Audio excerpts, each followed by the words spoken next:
Olá pessoal, então, temos uma pergunta aí, né?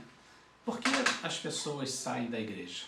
Gostaria de estar compartilhando algo que considero relevante com você a respeito disso.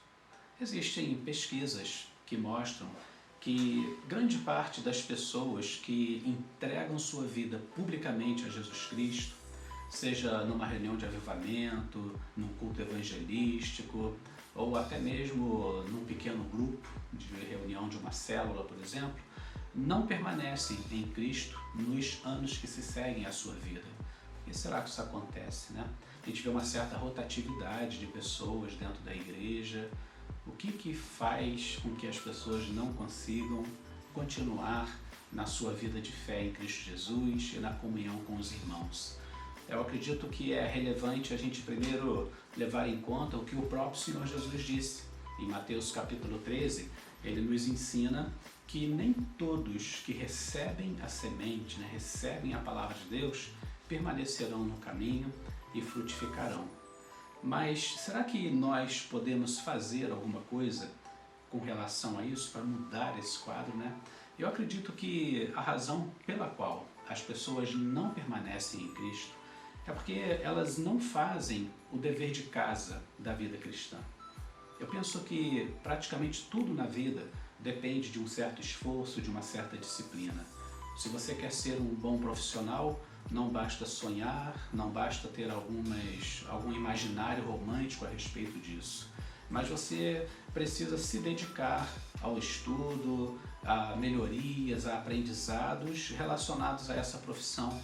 E na vida cristã não é muito diferente. Infelizmente, a maioria das pessoas não fazem o dever de casa.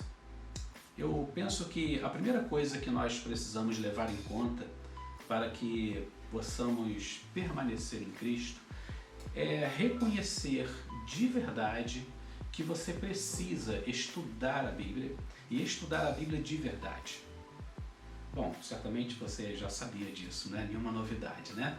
Mas eu sei que às vezes a leitura bíblica é algo um pouco difícil, às vezes até um pouco maçante, e a gente precisa reconhecer isso.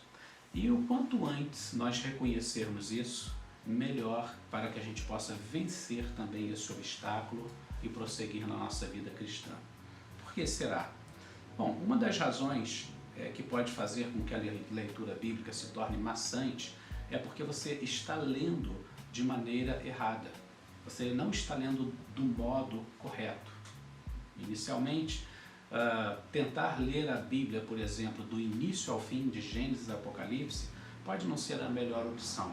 Aliás, estatisticamente, o número de pessoas que põem esse propósito e conseguem chegar ao fim são muito pequenos dentro das igrejas. Quantas vezes nós lançamos um plano de leitura anual, começamos ali em janeiro no livro de Gênesis e pensamos que vamos terminar a leitura no final do ano, e aí começamos Gênesis, vamos bem, Êxodo também é uma história muito interessante, aí quando chega em Levítico, a coisa já começa a ficar complicada, aquela leitura repetitiva dos cerimoniais, sacrifícios sanguinários, é muito derramamento de sangue, uma genealogia enorme, às vezes parece que a gente está lendo uma lista telefônica, né? Então, essa não é realmente a melhor maneira da gente ler as Escrituras Sagradas, estudar as Escrituras Sagradas. Bom, então, a primeira coisa que você precisa para vencer esse obstáculo é conhecer de fato o seu autor. A primeira coisa que se considera é que você precisa conhecer a Jesus Cristo. Jesus Cristo é o autor da Bíblia. É somente assim que a Bíblia começa a ganhar significado e se torna uma leitura empolgante para você. Imagina que você vai ler uma carta romântica, né? Uma carta bastante assim romântica, endereçada a alguém que você não conhece. Então você lê aquele romantismo, aquela declaração de amor, a poesia por si só é bonita, mas nem sempre é interessante. Agora imagina se essa mesma carta ela é endereçada a você por alguém que você ama.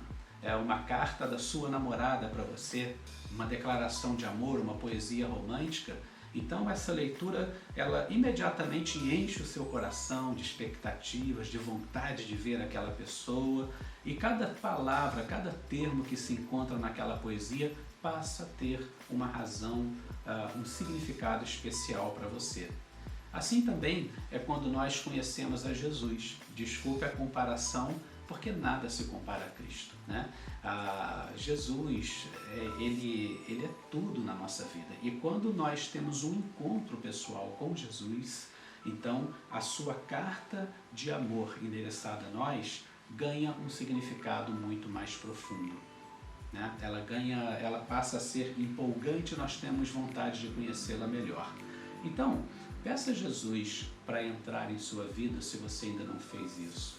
Ele vai capacitar você a compreender as Escrituras.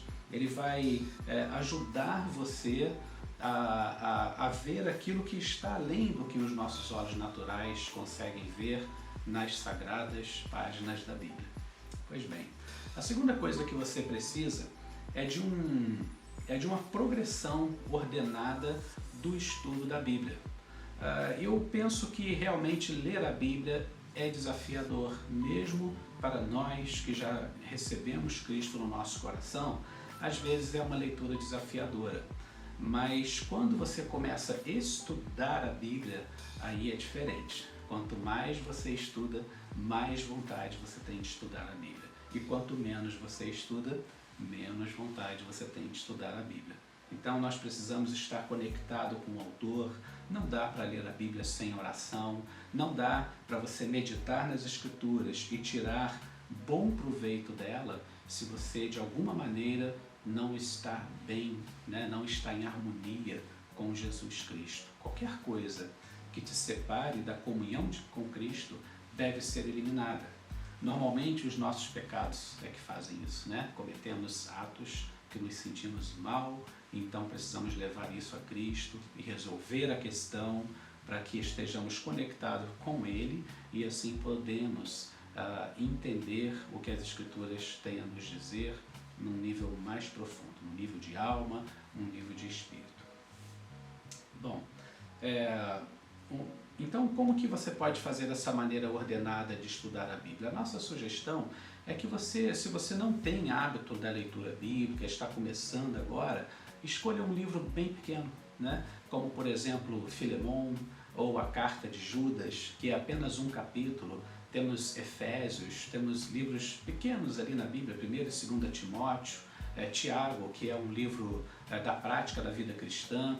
Escolha um desses livros e leia várias vezes, 5, 10, 15, 20 vezes. É mais fácil você ler a carta de Filemon 10 vezes do que, por exemplo, ler o Evangelho de Lucas, que tem 28 capítulos e às vezes é difícil vencer essa leitura de maneira sistemática e progressiva, constante, né?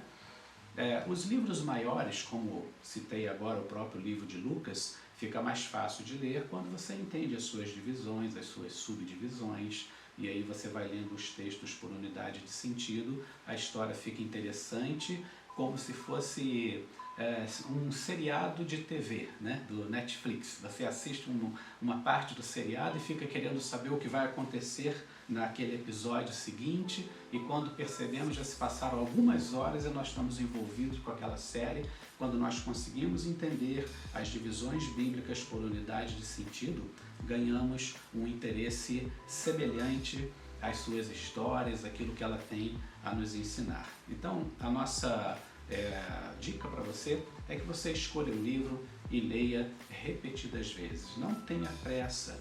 Leia esse único livro, talvez até o final do ano, né? Ou como eu disse, 5 vezes, 10 vezes, e aí você vai ganhando, né, um conhecimento profundo. A revelação das Escrituras, né? A revelação, aquilo que Cristo tem a falar ao nosso coração, vem a partir dessa leitura e dessa meditação conectado com o seu autor. Então, comece a sua leitura bíblica ainda hoje, né? Nós estamos torcendo por você para que você vença esse obstáculo e não seja daqueles que desviam no meio do caminho ou desistem no meio do caminho porque não fez o seu dever de casa, né? Esteja conectado com a palavra do Senhor, que você certamente vai vencer esse obstáculo.